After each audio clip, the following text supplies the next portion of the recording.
kalau timpang nggak bisa jalan, Pak. Rodanya lepas satu maksudnya. Iya. Karena kenapa? Restoran kan dibuka, kafe dibuka gitu. Kita juga pengen duduk di restoran, tapi cuma nasi nggak ada, masukan nggak ada, gimana sih? Seandainya memang angka COVID itu tinggi, alangkah bijaknya pemerintah itu ambil tindakan, tutuplah semua. Kalau memang harus tutup, Kalau begini kan, kalau resepsi ditutup, sementara kafe boleh buka, yang lain boleh buka, kita menolak dong kalau kita dituduh sebagai penyebar klaster untuk penyebaran.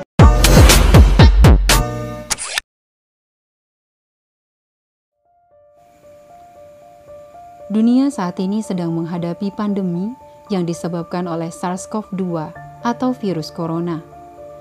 Ketidakpastian, kebingungan, dan keadaan darurat yang diakibatkan oleh virus corona menjadi stresor bagi banyak orang. Ketidakpastian dalam mengetahui kapan wabah akan berakhir membuat masyarakat, terutama golongan menengah ke bawah, kebingungan memikirkan nasib mereka. Kehidupan yang berjalan seperti biasa tanpa adanya mata pencaharian membuat mereka kesulitan memenuhi kebutuhan hidup mereka.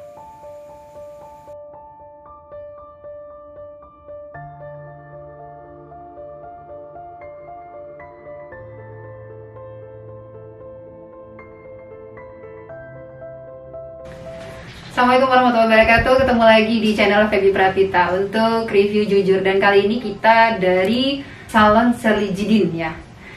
Dan untuk hari ini juga kita akan membahas tentang bagaimana nih para pejuang UMKM khususnya dan juga para pejuang jasa di tengah pandemi COVID-19.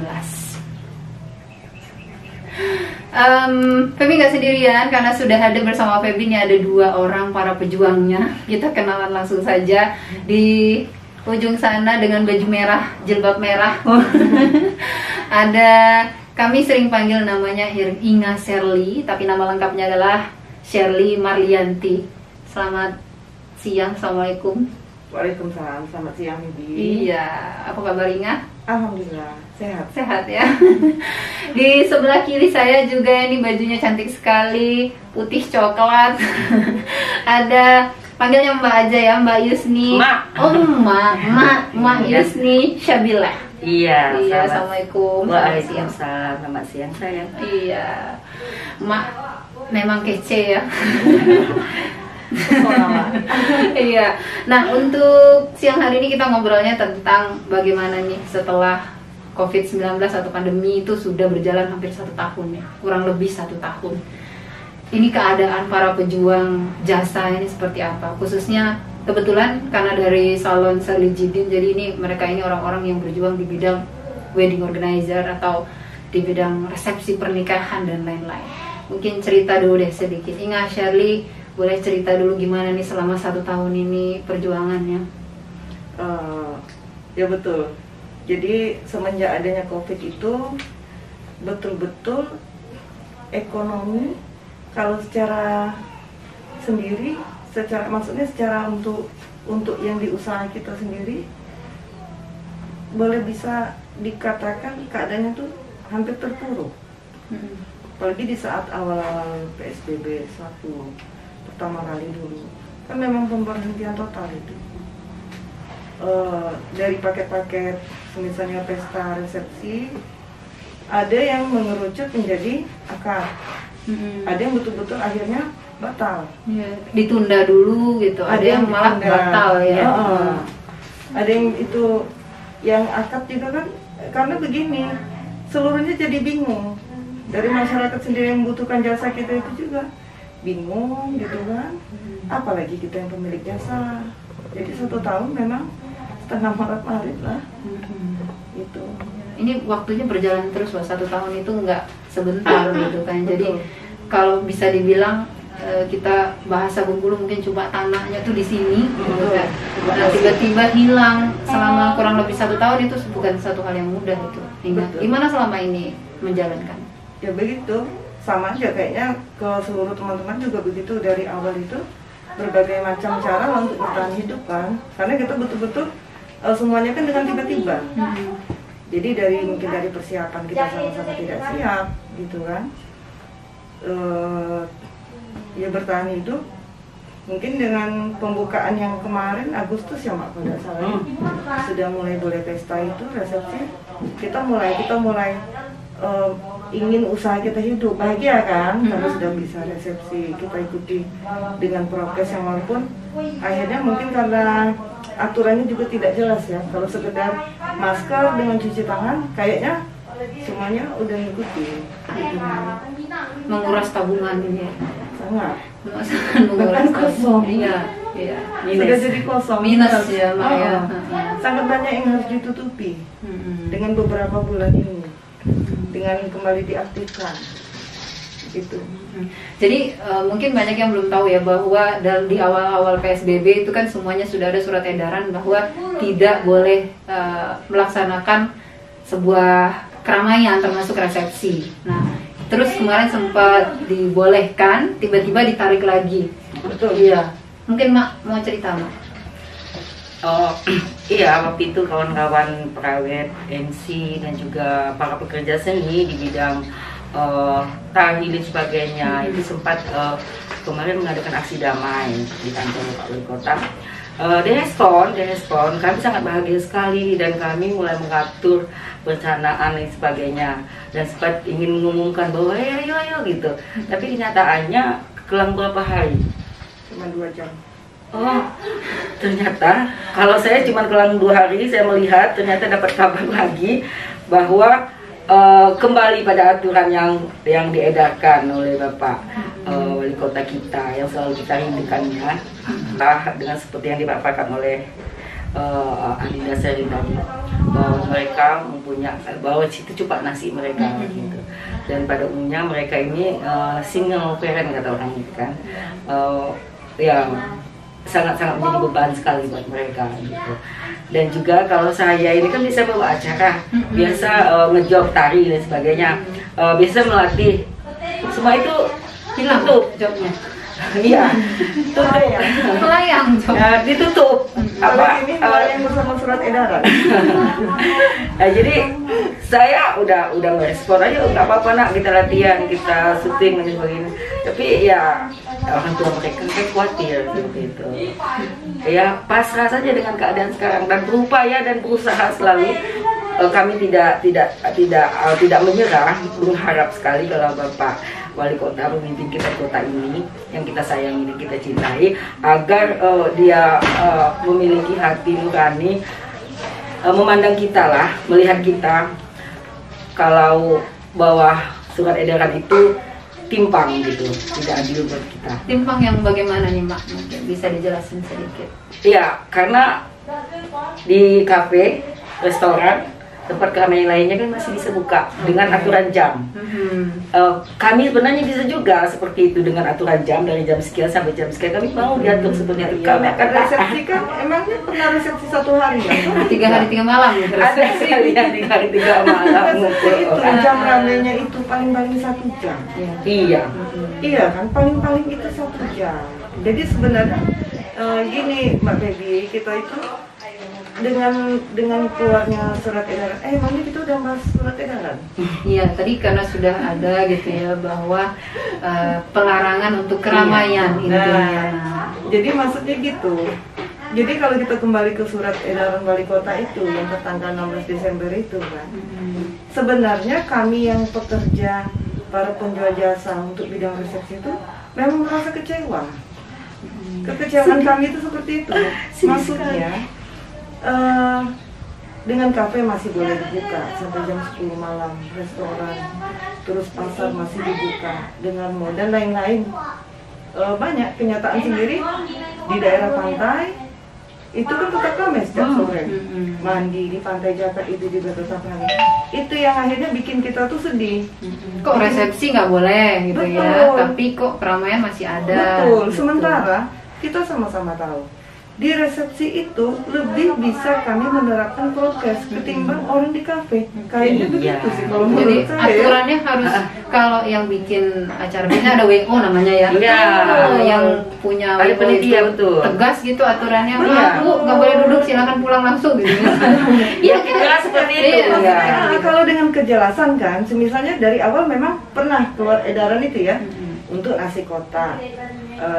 Banyak banyak resepsi itu yang mengikuti prokesnya nasi kotak.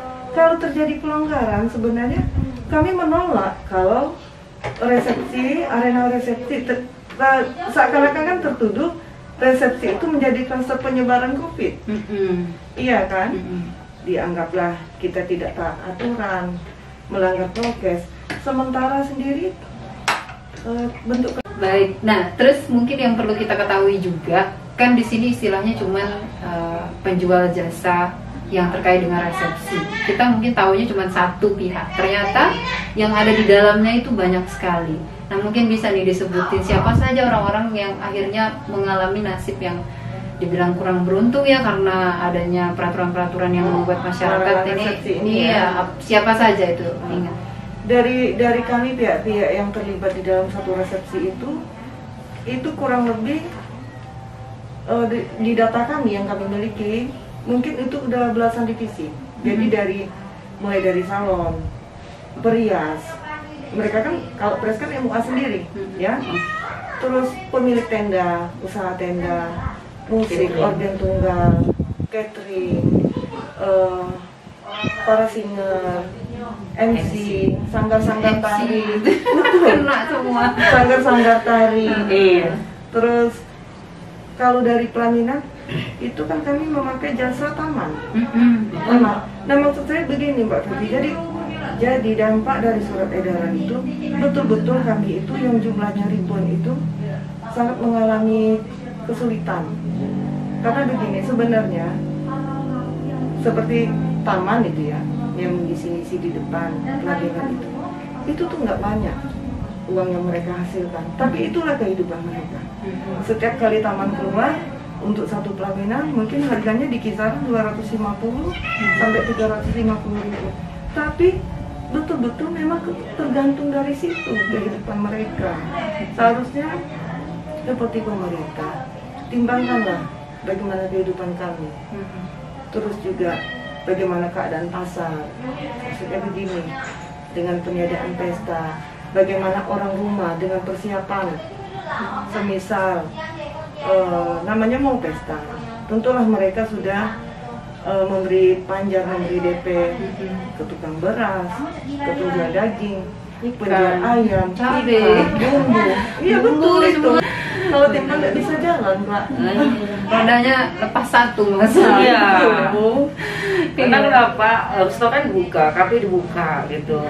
Kita juga pengen duduk di restoran, tapi cuma nasi nggak ada, masukan nggak ada, gimana sih? Seandainya memang angka COVID itu tinggi, alangkah bijaknya pemerintah itu ambil tindakan, tutuplah semua.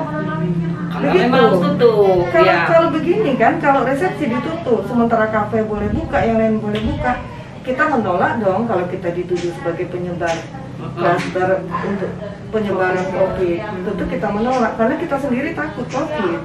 Saya takut loh Mbak Febi dengan COVID. Kayaknya Mbak juga ya Mbak? Iya, nggak pasti. Makanya kita ikutan 3M.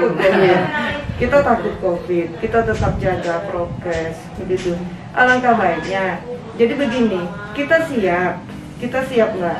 Kita siap, kita kasih dengan masalah kami pada saat hearing pertama 21 Desember di hadapan Pak Sekda dan Komisi 2 kalau nggak salah diterima saat itu di kota, di Pemkot. Nah itu kan sudah kita kasih. Jadi begini, maksudnya resepsi kami bantu, bukan kami terapkan, tapi juga kami minta pemerintah juga bersikap tegas, membantu. Maksudnya membantu resepsi boleh diadakan ini dengan syarat dan ketentuan, dan ini jelas dari pemerintah. Begini, jadi kita bantu mengedukasikan ke keluarga pengantin, ya, ke pihak tuan rumah, dan mereka kan akan mempertimbangkan sendiri. Oh sanggup kami Bu, kita lanjut, atau kami tidak sanggup mungkin kami akad nikah saja. Jadi ada kepastian. Misal konsekuensinya itu ada biaya tambahan untuk pengamanan, contoh ya, atau mungkin harus ada tempat cuci tangan yang banyak misalnya gitu. Jadi ada syarat-syarat tertentu seperti itu. Betul. Seandainya memang begini, maksudnya pemerintah khawatir pesta itu nanti tidak sesuai dengan prokes yang kita ajukan. Jadi harus ada petugas yang turun. Lebih baik kita keterbukaan. Jadi semua bahagia. kami pihak vendor, pekerja, penjual jasa bahagia, karena kami tetap bisa mencari nafkah di situ. Keluarga pengantin, tuan rumah juga bahagia, karena momen terbaik di hidup mereka tetap bisa mereka laksanakan, begitu kan. Dan pemerintah juga tidak perlu khawatir lagi, karena ada petugas yang mereka turunkan. Nah, jadi mohon kebijakan aja lah, jangan persulit kami, begitu.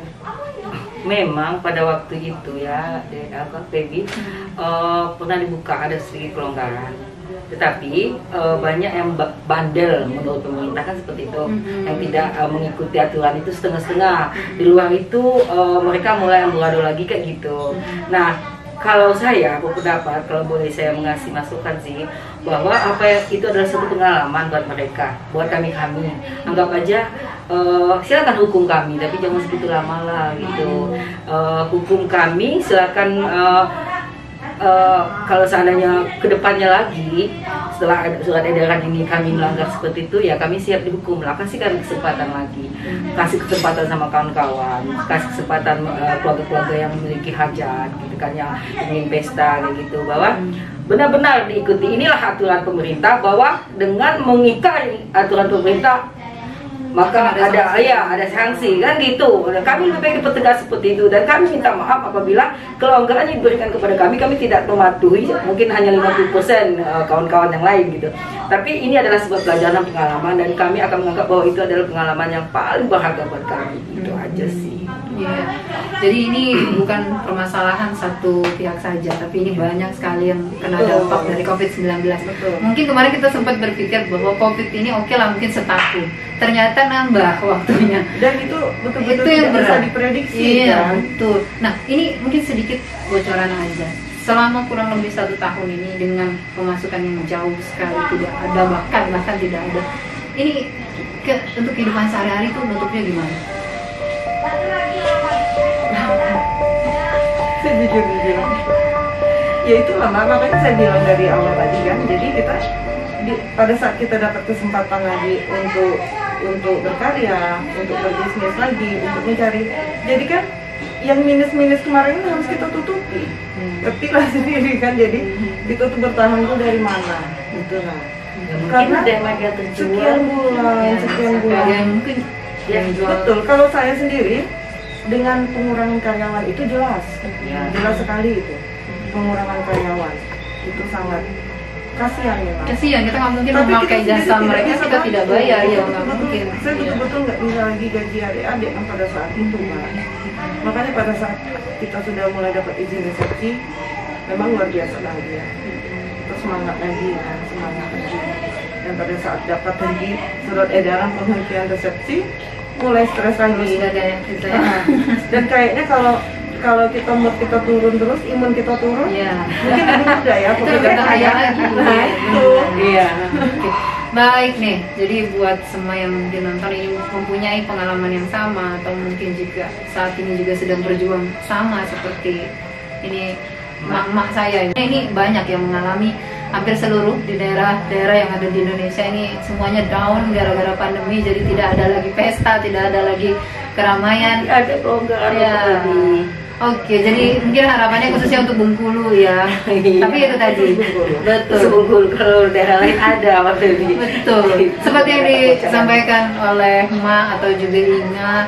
Jadi kedepannya ini seandainya bisa gitu ya, pemerintah tolong dulu nih, terima dulu nih apa nih yang ingin disampaikan. Oh simulasinya begini, seandainya memang simulasi itu masuk gitu, oh kayaknya ini bagus nih, bisa gitu untuk COVID, jadi tidak akan meredar gitu ya. Dengan masalah itu kan tetap ada solusi. Betul. Jangan langsung ambil cari jalan tengahnya. Intinya tidak ada masalah, tidak ada jalan. Karena begini Mbak Feby, kita sama-sama tahu kalau perut lapar dan kami tidak didengarkan, takutnya nanti jadi anarkis. Iya kan? Dan jangan sampai ya. Jangan sampai. Betul. Kita juga takut, kita tidak mau berbentur dengan hukum, dengan peraturan, kita tidak mau. Tapi yang jelas sekarang kita memohon ke pemerintah, dengarkan. Maksudnya kami punya masalah, tapi kami siapkan solusi. Kami mohon pihak pemerintah lihat dan ACC-kan lah. Ini proses yang bisa kita terapkan. Begitu. Jadi seandainya nanti itu dijadikan ke satu kertas yang bisa kita kasih lihat ke klien-klien kita yang mau mengadakan resepsi, dengan catatan ini memang harus dipatuhi. Kalau tidak, kita siap untuk dibubarkan. Iya. Iya kan? Nah, harapannya itu seperti itu. Dan juga kawan-kawan Ingat dulu, sudah menyiapkan para strukturnya ya untuk mengawasi itu. Mereka buat ini, mereka siap mengawasi, dan itu nanti akan berjalan ya sesuai dengan kebukanya surat edaran ini kembali gitu. Iya. Jadi harapannya adalah aturan tetap berjalan, tapi kehidupan juga tetap jalan, terutama untuk intinya seperti makan. Makan kita keseharian ini dipertaruhkan di sini. Kita takut COVID, tapi kayaknya lebih tragedi lagi kalau tidak makan. Kalau tidak punya duit, Yes. lebih tragedi lagi kehidupan kayaknya kan. Iya. Oke, terima kasih untuk semua yang sudah mendengarkan. Ini suara hati kecil dari para pejuang jasa dan semua di masyarakat Bengkulu yang harapannya ke depan akan ada harapan yang lebih baik ya, terutama untuk kehidupan masyarakat yang secara umum dan keseluruhannya. Terima kasih untuk Mak sudah hadir di sini untuk Inga Shirley berbagi waktunya. Terima kasih, dan kita ketemu lagi di lain kesempatan. Saya Febi Prabdasari, sampai jumpa. Assalamualaikum warahmatullahi wabarakatuh. Waalaikumsalam warahmatullahi wabarakatuh.